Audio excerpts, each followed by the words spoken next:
Hi everyone and welcome to this video where I'm going to give you a little introduction to Java exceptions.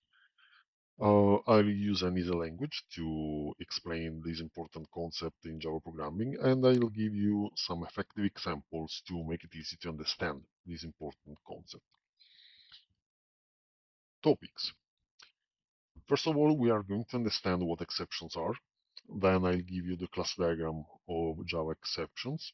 Then I'll give you a couple of examples about Java lang error, which is a type of exception in Java.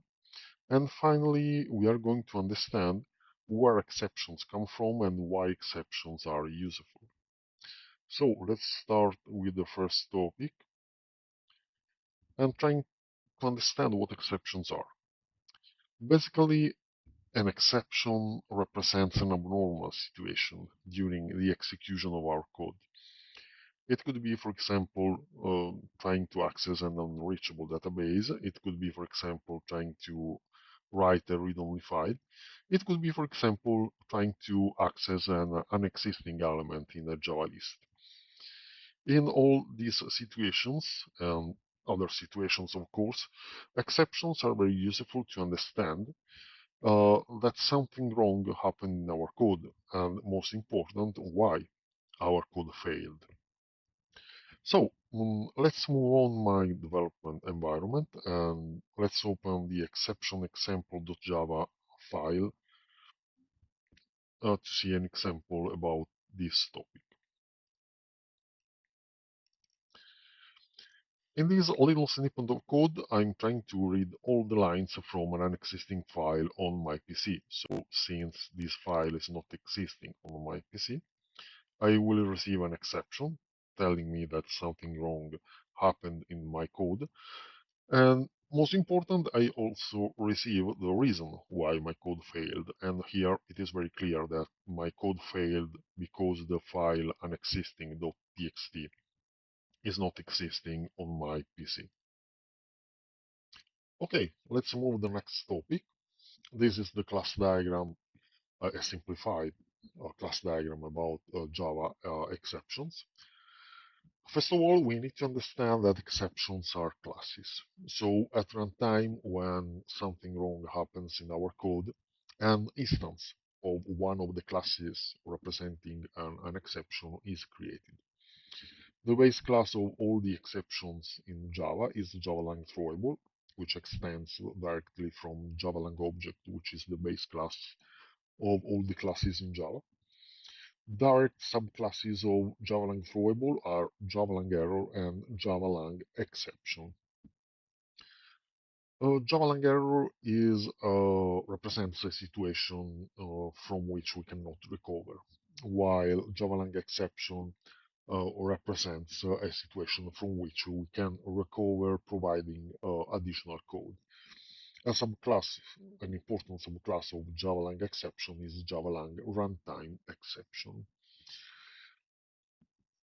JavaLang throwable and JavaLang exception are checked exceptions. That means that they are checked at compile time, so they are mandatory to handle.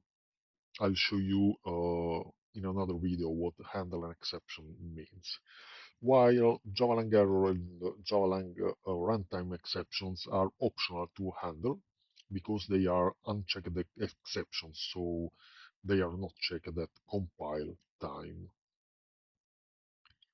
JavaLang throwable is too generic, so a best practice is to avoid to use it directly in our code. As I said before, a JavaLang error is a situation from which we can hardly recover, so a best practice is not to handle them in our code. Okay, let's go back to development environment. And okay, let's have a look at the previous example. And here we can see that trying to read all the lines from an existing file may cause an IO exception to be thrown if the file does not exist. If we go to the source file about IO exception, we can see that it directly extends from JavaLang exception. That means that IO exception is a checked exception, so we uh, need to handle them in our code. As I said before, I'll show you in another video what handle an exception means. Okay, let's open another source file, the mandatory handling .java file. And here I want to show you what happens in all these situations, in all the classes we saw before in the class diagram. So if you try to throw a Java throwable exception, the compiler complains because throwable is a checked exception, so we need to handle it. Also, if we throw a Java exception, a Java exception is also a checked exception, so we need to handle it. And also here the compiler complains because we don't handle it. But if we throw a Java error or a Java runtime exception that are unchecked exception, we don't have any error. This happens because Java error and Java runtime exception are unchecked exception, so they are not checked at compile time, and so the compiler does not complain if we don't handle them. Okay, let's have a look at the next topic. Here I'm going to give you a couple of examples about Java error. As I said before, Java error is a situation from which we cannot recover, so a best practice is not to handle them. Two situations when a Java error happen is when the stack space is over or when the heap space is over. Okay, so let's go back to our development environment and have a look at the Stack Overflow error.java file and at the Automo memory error.java file.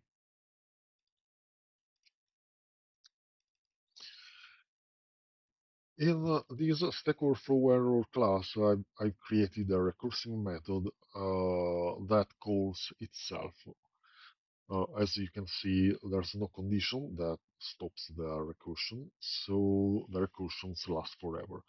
Obviously, if I execute this code, the recursion cannot last forever, because at a certain point the stack space will be over, and so we receive a Java stack overflow error exception.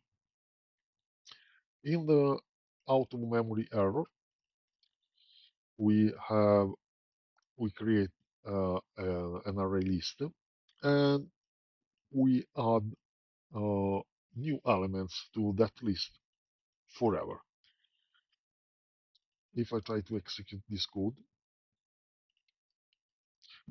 obviously the heap space cannot contain infinite elements, so at a certain point the heap space will be over and we'll receive an exception. Okay, just some seconds to make the heap space to be over. Okay, so the heap space is over, we receive an out of memory error because the Java heap space is over. So these are two examples of errors. As I said before, we cannot recover from these situations. So it's a best practice not to handle such these type of exceptions. For example, in this case, we cannot recover if the stack space is over. Probably, very probably, it is a programming error in our code. Here in this situation, if we keep uh, adding elements in a list, probably there's an error in our code. So the best thing to do is to leave the code to fail, go back to our code and trying to fix the error.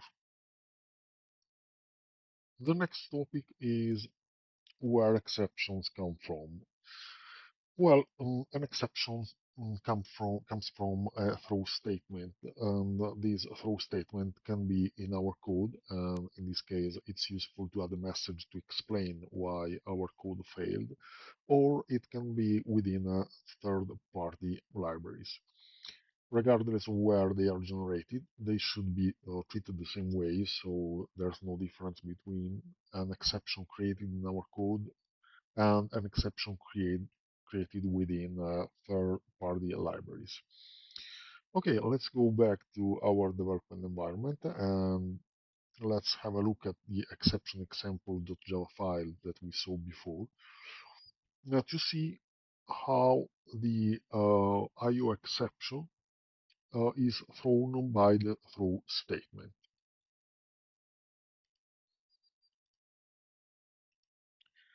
Okay, as we said before, trying to read all the lines from an existing file causes an IO exception to be thrown. We can see that we receive a no such file exception that is a subclass of IO exception. Okay, if we click on the first line of the stack trace here, we can see the exact point where the no such file exception instance is created. Okay, so here we create a new instance of an exception, and if we go and see where this method is invoked, we see that it is invoked, for example, here. And we can see here that the exception created by this method is thrown by this throw statement. And it arrives here in our code and printed to the console. Another example is throw an exception class. In this example, we create an exception and throw it in our code. So here I am simulating the loading of a configuration from somewhere. It could be a database or it could be a file. And I want to load a configuration which is which has a host name and a port number. But I also want to signal the caller of this method. I want to notify the caller of this method or whether the configuration load is complete or is missing some elements. Okay, so here I simulate the loading of the configuration and I throw an exception, a runtime exception in this case, but it's not important for now. A runtime exception if the configuration does not have the host name, or another runtime exception is the configuration does not have the port number. Okay, so if I execute this code, I have that the configuration is loaded properly because uh, I valued both the host name and the port number. But if I don't value the port number,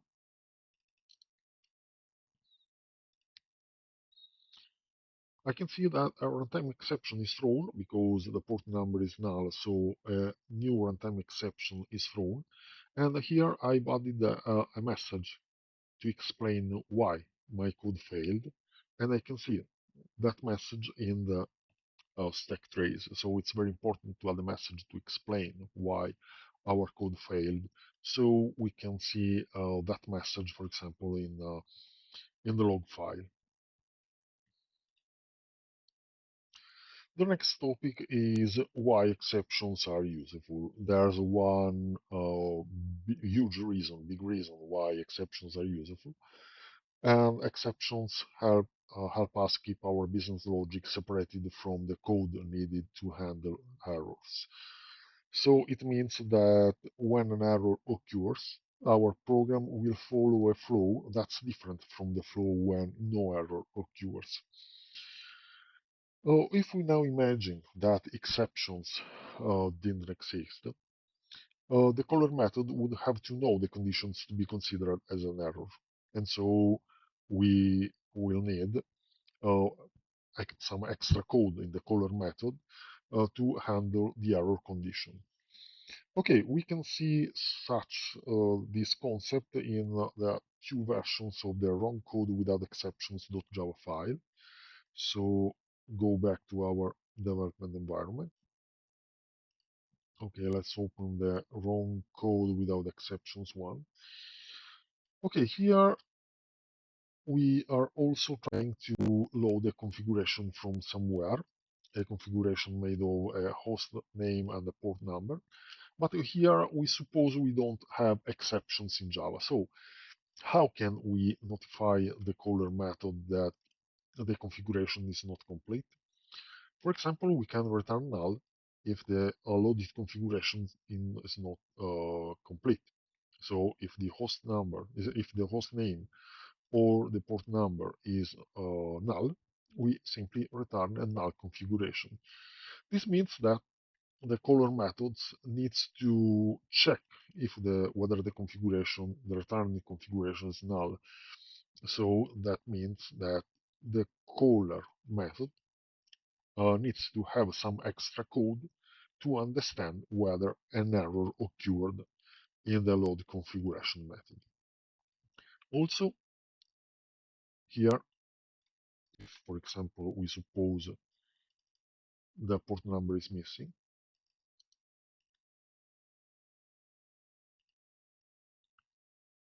we cannot know if the port number or the host name is missing because we are returning null in both situations.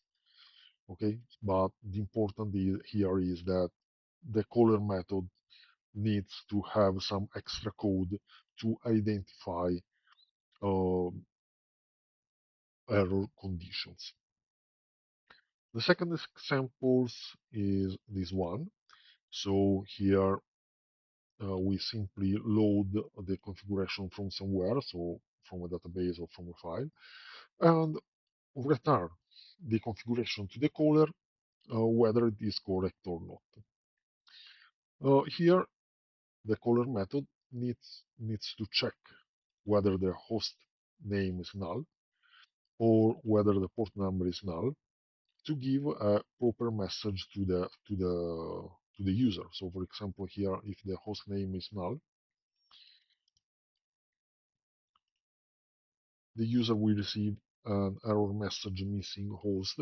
But also here we need to add an extra code in the caller method to identify error conditions. So let's see the difference between the first example we saw, so the right way to make the things done. Here we don't have extra code in the caller method. Simply, if some error occurs in the load configuration method, an exception is thrown. So the program will will follow a different flow from the normal flow if no error occurs. Okay, so this is an important reason uh, why exceptions are very useful. Okay, the video is over. Thanks for watching. For further useful videos, don't forget to follow us on Instagram, Facebook, and of course on YouTube. Thanks for watching.